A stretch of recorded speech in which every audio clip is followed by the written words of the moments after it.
Selamat pagi, selamat berjumpa kembali dalam workshop singkat. Jangan pernah menyerah.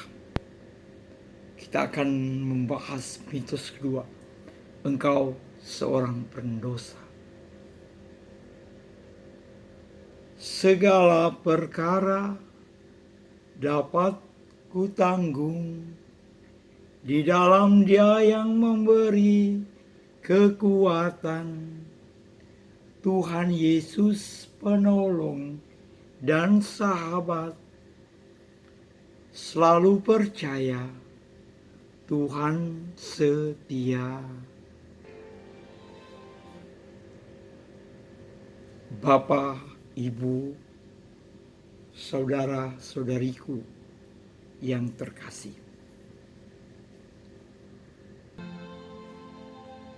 Kita tentu sering melihat, mengamati apa yang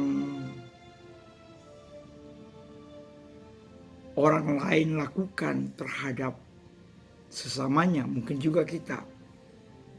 Ketika kita menunjuk orang, kita menunjuk dengan dua jari kita kepada orang. Diri kita sendiri sedang menunjuk 3 jari ke diri kita. Engkau seorang pendosa. Dulu saya tidak bisa menerima hal ini. Ketika saya mengalami tuduhan seperti itu. Mungkin juga seperti dalam kisah Injil. Seorang wanita yang kedapatan berbuat zina. Para petinggi, para orang suci, para imam, Farisi, para ahli Taurat membawa yang bersangkutan kepada Yesus.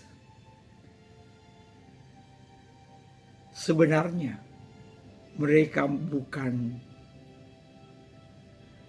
menjadikan wanita sebagai sasaran, tetapi sasaran utamanya bagaimana cara mempersalahkan Yesus. Ketika mereka dengan bangga mengatakan,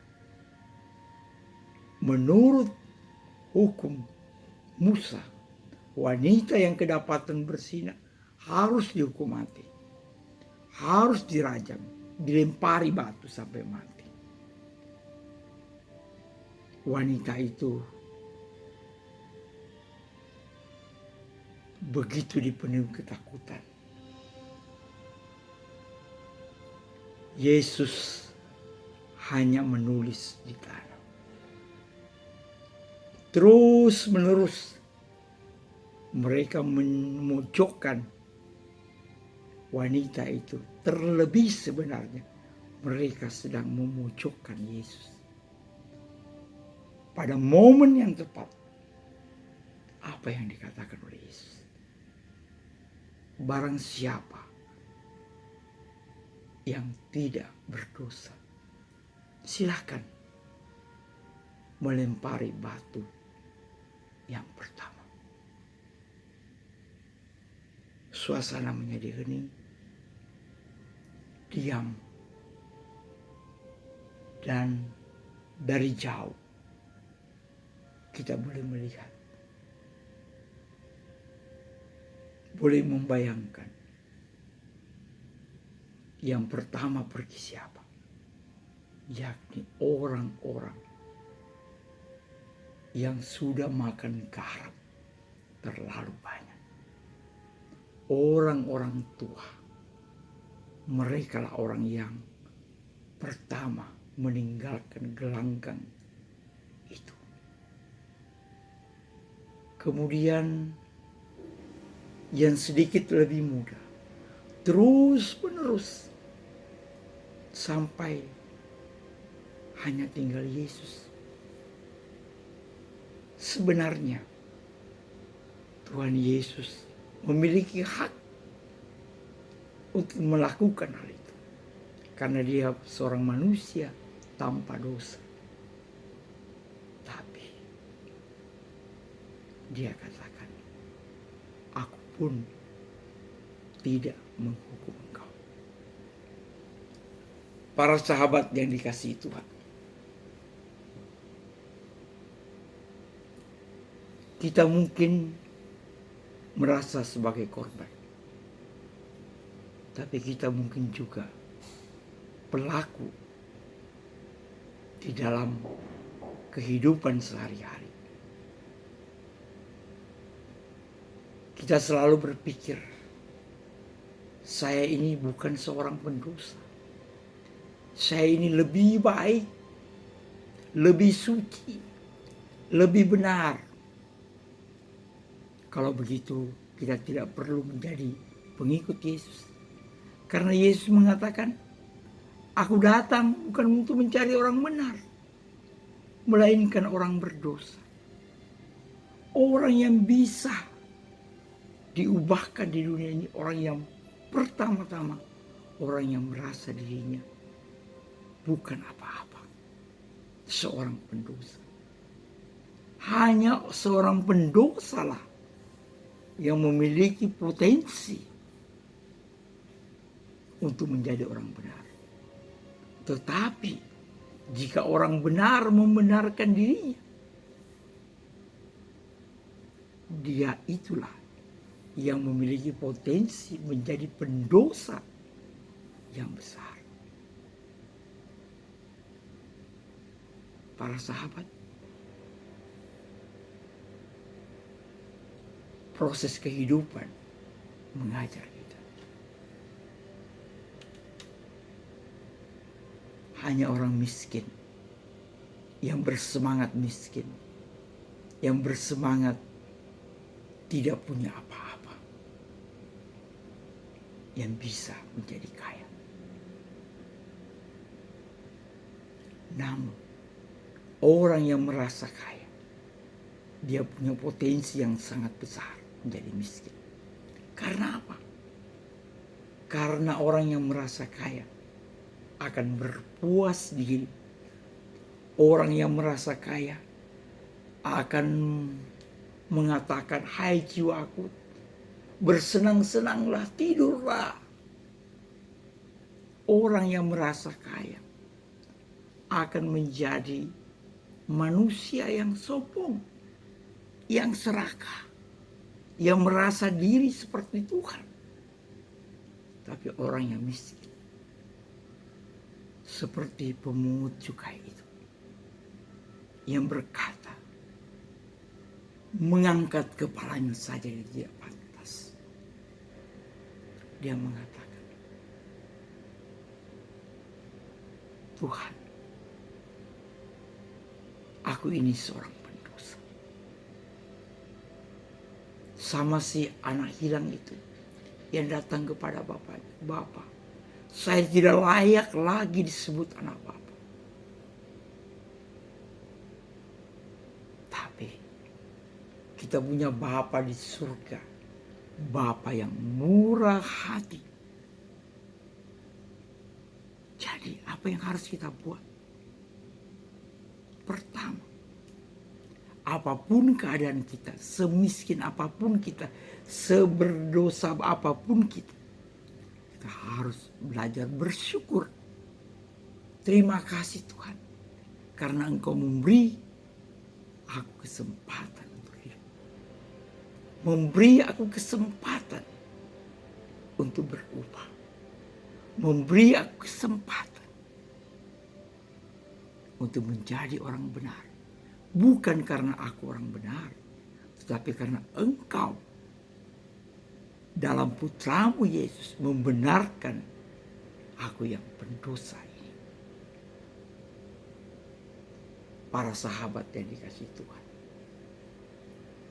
jangan pernah menghakimi diri. Jangan juga pernah menghakimi orang lain. Belajarlah mengampuni dirimu, apapun kesalahannya. kemudian belajar mengampuni orang lain. Sekalipun dia bersalah, engkau tidak bersalah.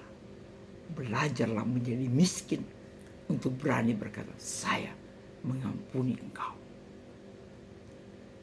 Kalaupun saat itu dia tidak mau mengampuni engkau, itu bukan urusanmu lagi. Itu urusan Tuhan.